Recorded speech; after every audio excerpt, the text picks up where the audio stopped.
Hello, welcome back to my channel. Today I'll be working on this Batsy Claro repaint. This is my first repaint video, so I really hope you enjoy it. And with that, let's go ahead and jump into it.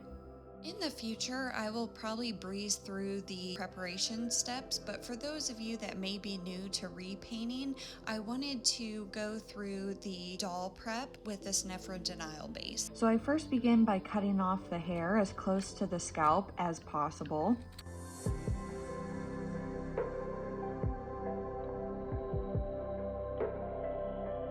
Off camera, I heated up her head for approximately 1 to 2 minutes. That will soften up the vinyl and make removing her head easier without doing damage to the neck peg.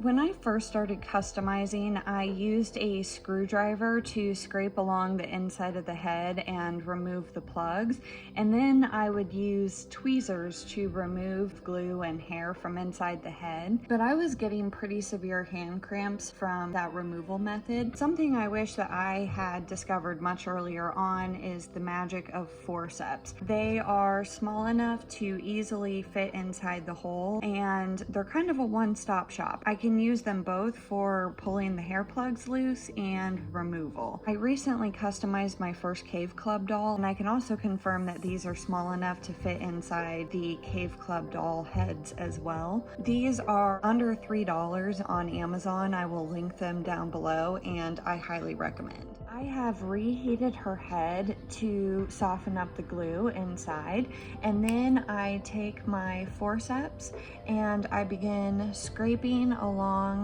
the inside of the head, and that just pulls the plugs inside. I will say that these vinyl heads are not nearly as fragile as I expected them to be, but I do try to use caution along the part line as it's more thickly rooted there, and the forceps can puncture through and do damage if I apply too much pressure.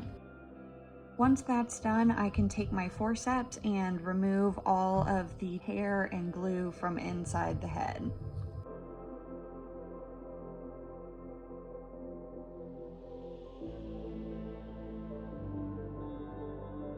Now I will take 100% pure acetone to remove her face and the paint on her head.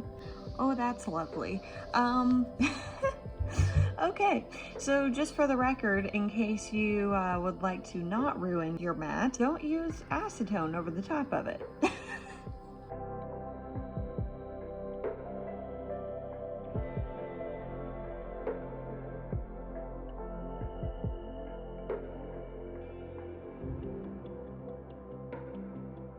And now she is ready to have her head painted with acrylic paint that matches whatever hair color I will be using. And I will jump back over to Batsy Claro to show you how I reroute.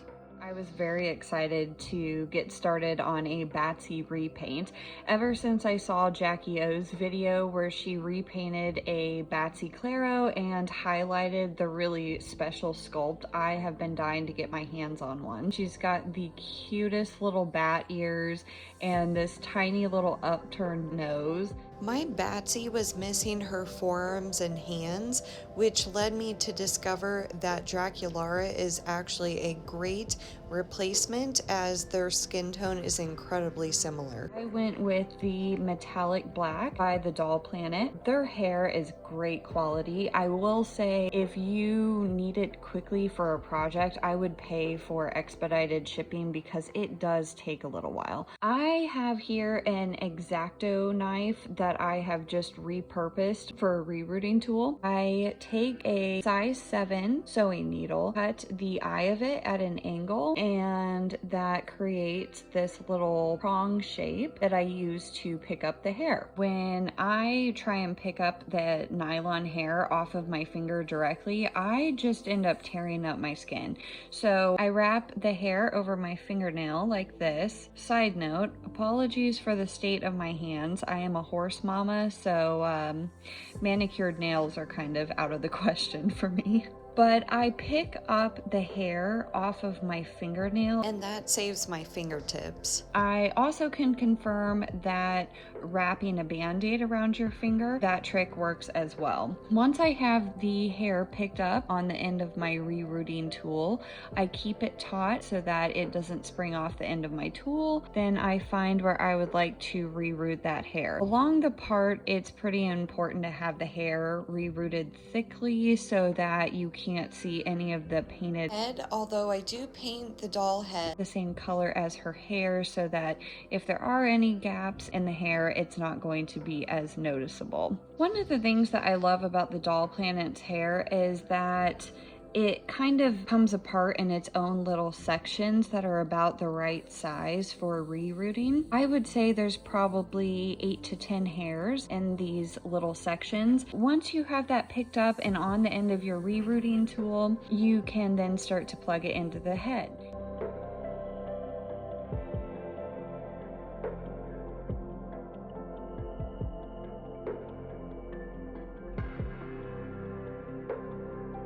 I will do a boil wash a little bit later on to take care of the volume on the top so it looks a little bit more realistic. But before we get there, I'm going to take my Fabri-Tac glue and I will squeeze this in and also try and squeeze it around and get it to touch all of the plugs inside. I use quite a good bit of this because the last thing that I want is for the hair that I have just spent quite a bit of time rerooting to all come out. Once I feel fairly confident that the glue has touched all of the plugs, I will set the head aside to dry for 24 hours. Rue, that's not a good place for you to sit. No. Yeah, go get out of the way, honey. Come on. I've just cut off a piece of an old t-shirt and I've used pins to secure it around the hairline to protect the hair. Okay, let's talk about MSC. This stuff is amazing for doll customizing. It creates almost like a paper-like texture to the doll that allows you to use your pastels and watercolor pencils to draw on them. However, this is really nasty stuff. You really do not want to be breathing this in. So when I am spraying MSC, I use a respirator mask, and this particular one comes with eyewear. I will link this down below. I also wear a glove on the hand that is holding the doll and a long sleeve shirt per the instructions, but please do your own research before using any of the materials mentioned in this video. This spray is very dangerous and it definitely requires some safety precautions. Before I begin the face up, I will spray 2 layers of MSC, waiting 15 minutes in between each spray and an additional 30 minutes before I start the face up. Unfortunately, I lost the footage of me starting the face up, but all that I've done is sketch in the eye shape and fill that in with white.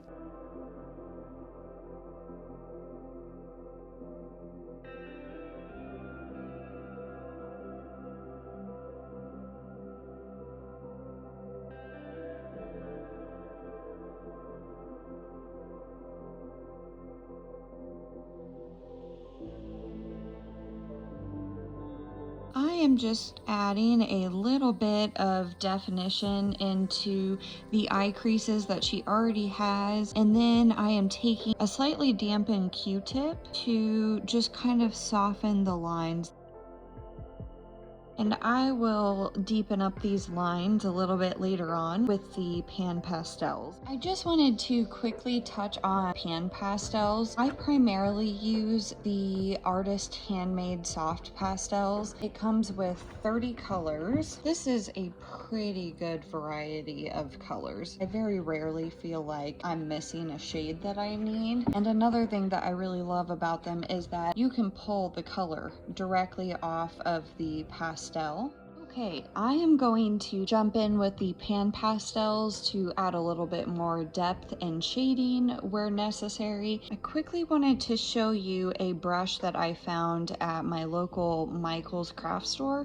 It is by Artist Loft and it is their shader brush. Is there a number? Yes. 0. This brush probably doesn't look like much, but it has quickly become my favorite for applying pastels with precision.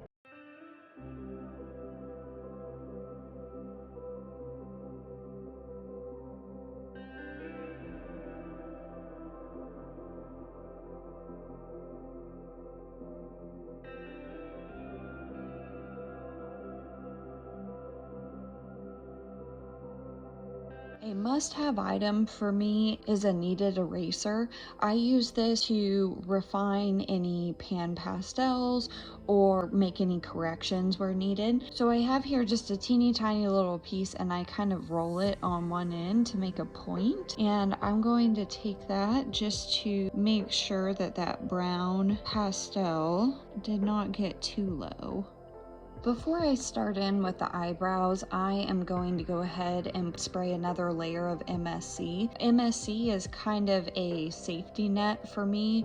I spray that to save my work, and then when I go in with the eyebrows, if I mess up that step, I can remove them.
Okay, as you can probably tell, I've made some changes off camera. I ended up deciding that her eyes were a little too low on her face, so I ended up completely removing her face with acetone. I'm still new to repainting, and I'm constantly trying to learn new ways to make corrections without having to completely start over. But in this case, I ended up just feeling like it was best to start fresh. I'm definitely not done with the face up, but I feel like I've gotten to a pretty good stopping point where I can move on to attempting to give her little baby fangs. I'm pretty terrified to do this, but what I'm planning is to take an X-Acto knife to cut in little tiny notches in her lower lip and make her itty bitty fangs with clay. But before I move on to that, I want to quickly get you caught up on her face up. Using a e.l.f. crease brush, which is my favorite brush to use with pan pastels when it comes to blushing, I took this e.l.f. crease brush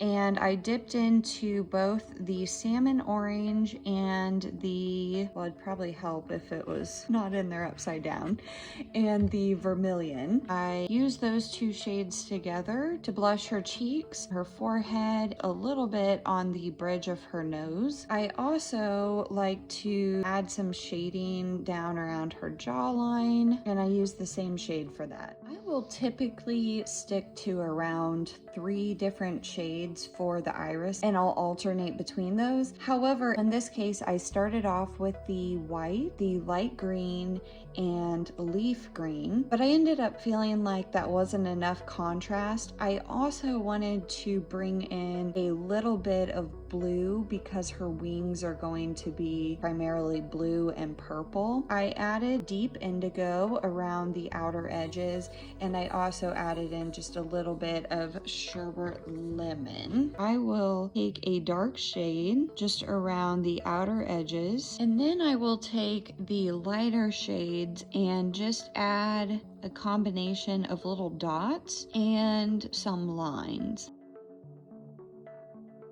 I've looked at a lot of pictures of eyes, and I've also watched a number of eye drawing tutorials on YouTube, and that's really helped me get more realistic looking eyes. Another thing that I think adds that little bit of realism to the eyes is putting just a couple dots of the darkest shade in the iris. When I look in the mirror or look at someone drawing eyes, there's little specks of darker shades. I try to draw lines and little dots and just do a lot of layering back and forth. If I get to a point where the pencils are not layering anymore, then I know I need to add another layer of MSC. I use MSC both to save my work and also if I feel like my pencils and pastels aren't layering anymore. Another thing that really helps me, if I feel like I'm not getting enough pigmentation out of my pencils, I will just barely wet the tip of the pencil with water, and because these are watercolored pencils, that will just really amp up the pigmentation. I tend to do this especially when I'm layering on the light colors so that they will layer over the dark a little bit easier.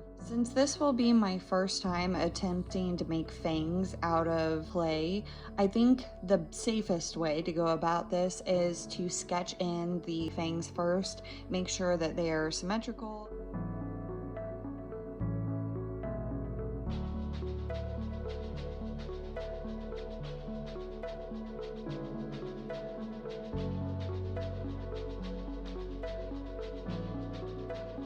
I think drawing a brown line down the middle might also help me make sure that I've got these even. So I'm gonna kind of sketch that in. Okay, I think that looks fairly even.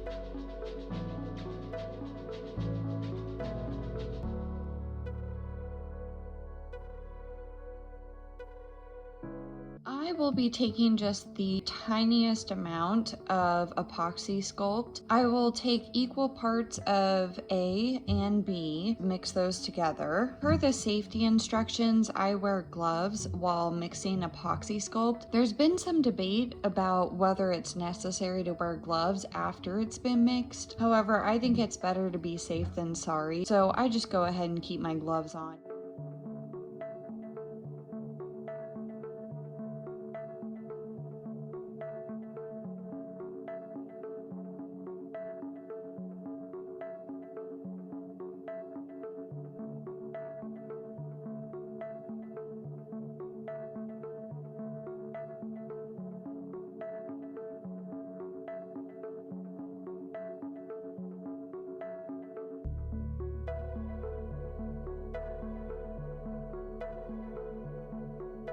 Okay, I think this is gonna have to be good enough. While I'm waiting for the epoxy sculpt to finish drying, I wanted to work on the face up.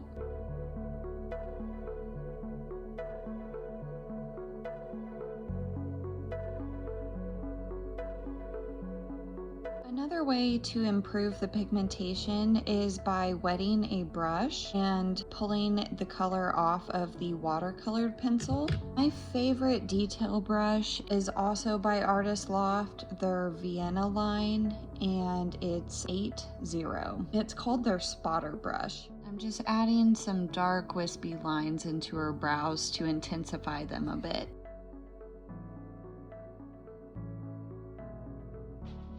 So you can kind of see the difference there. Okay, before I spray her with another layer of MSC, I am going to apply some of this mica powder. It is in the shade Cream White. Oh gosh, extra. Oh hell.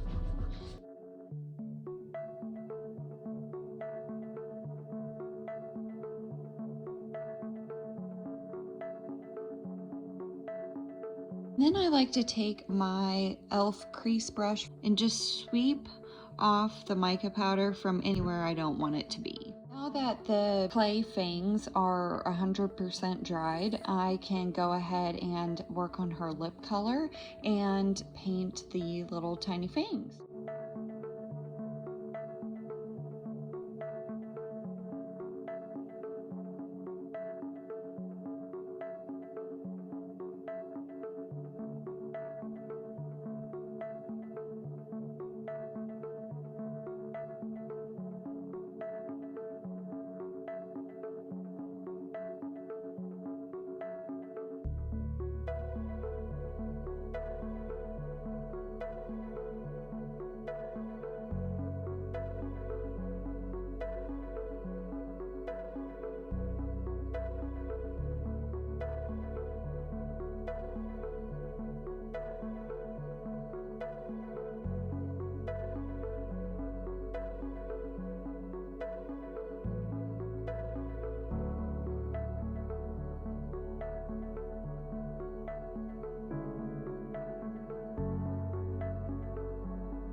Just to make sure that I like the placement, I use a white watercolor pencil to add in her eye shines. So I then take a little bit of white acrylic paint on a detail brush, and I will just very carefully add in the eye shines. I always apply a coat of MSC prior to adding any kind of acrylic paint, just because it is more permanent. I want to make sure that if I make a mistake and I have to wipe it off, that I won't ruin any of the work I've already done.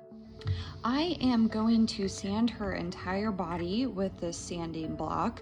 I will do that off camera just because it makes quite a mess. I will also use a Dremel tool to remove these extremely annoying panties. Once I'm done sanding her body, I will spray her with 2 layers of MSC, and then she will be ready for pastels. A couple things I neglected to mention. After I am done sanding her, I wash her down with a bit of soapy water and let her thoroughly dry before I spray the MSC. And also, these dolls have seam lines on their body, and I think that kind of takes away from the realism. I do try to take my Dremel and sand down those seam lines. Something I've kind of been running into an issue with as I was sanding is these Dracula forearms don't seem to be the perfect size. They're close, but they're not quite perfect, and so it pops out a little bit easier than I would like. I may try putting a dab of UV resin on the end of the joint to make it just a little bit bigger and see if that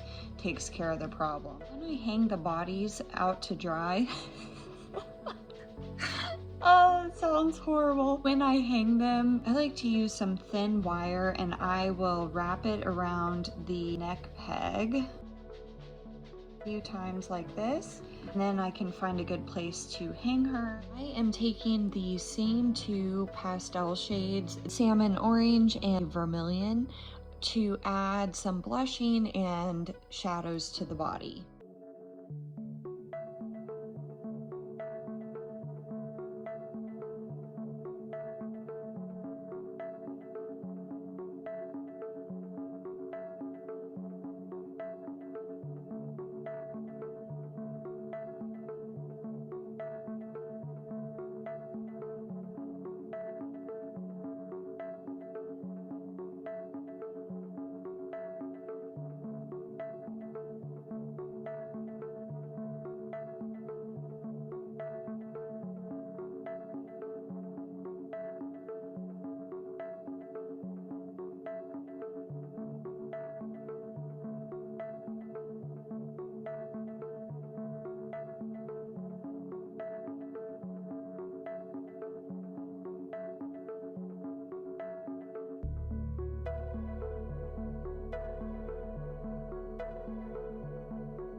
Just sprayed her with another layer of MSC to lock in my body blushing. I'm also going to go in with another layer of the Mica Powder before I do her final coat of MSC for the body.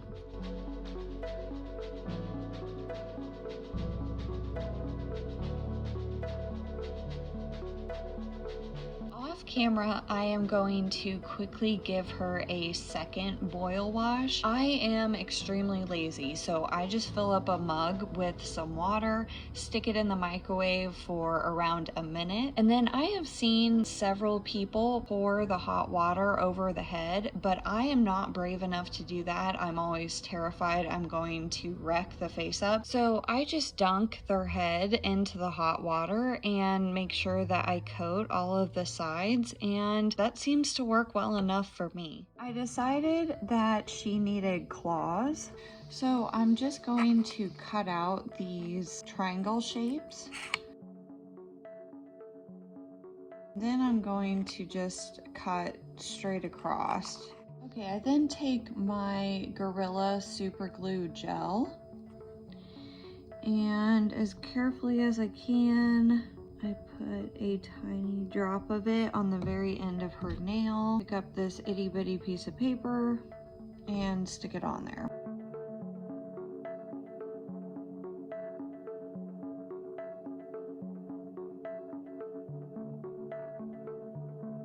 I really have no idea how other kinds of super glue would work, but this gel almost works like an acrylic. You can actually form it a little bit once you get it on there.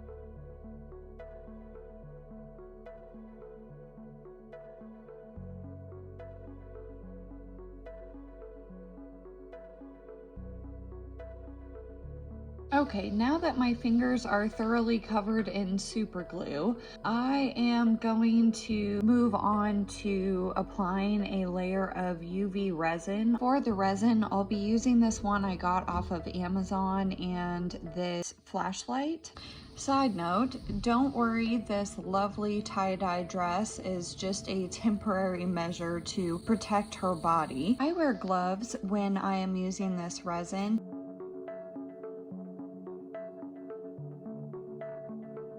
After I cured the resin, I filed the nails down with my Dremel tool on its lowest setting, and I did my absolute best to make them look natural. They are still pretty bulky, but the filing definitely did help. And then I painted her nails with black acrylic paint, and I'm going to seal that in with Liquitex High Gloss Varnish. And here she is. She is mostly done. I've just added some finishing touches off camera. I decided to add some bluey purple duochrome onto the top of her black nails and added some jewelry. Speaking of jewelry, Of Crafts and Curios has an amazing piercing tutorial. If you are curious how I did her piercings, I will link that video and her channel down below. And then I dressed her in an outfit by Haunt Couture. I will put their Etsy account up on the screen, and just kind of repurposed some Monster High boots. The only thing that she is missing is her wings,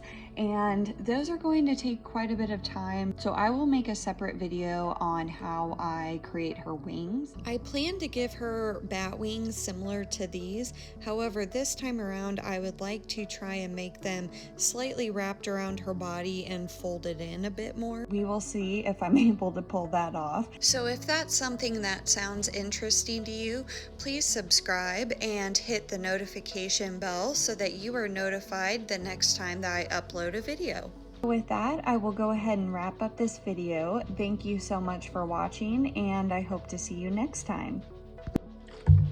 Oh, shitballs. Today, I will be working on this Batsy Claro.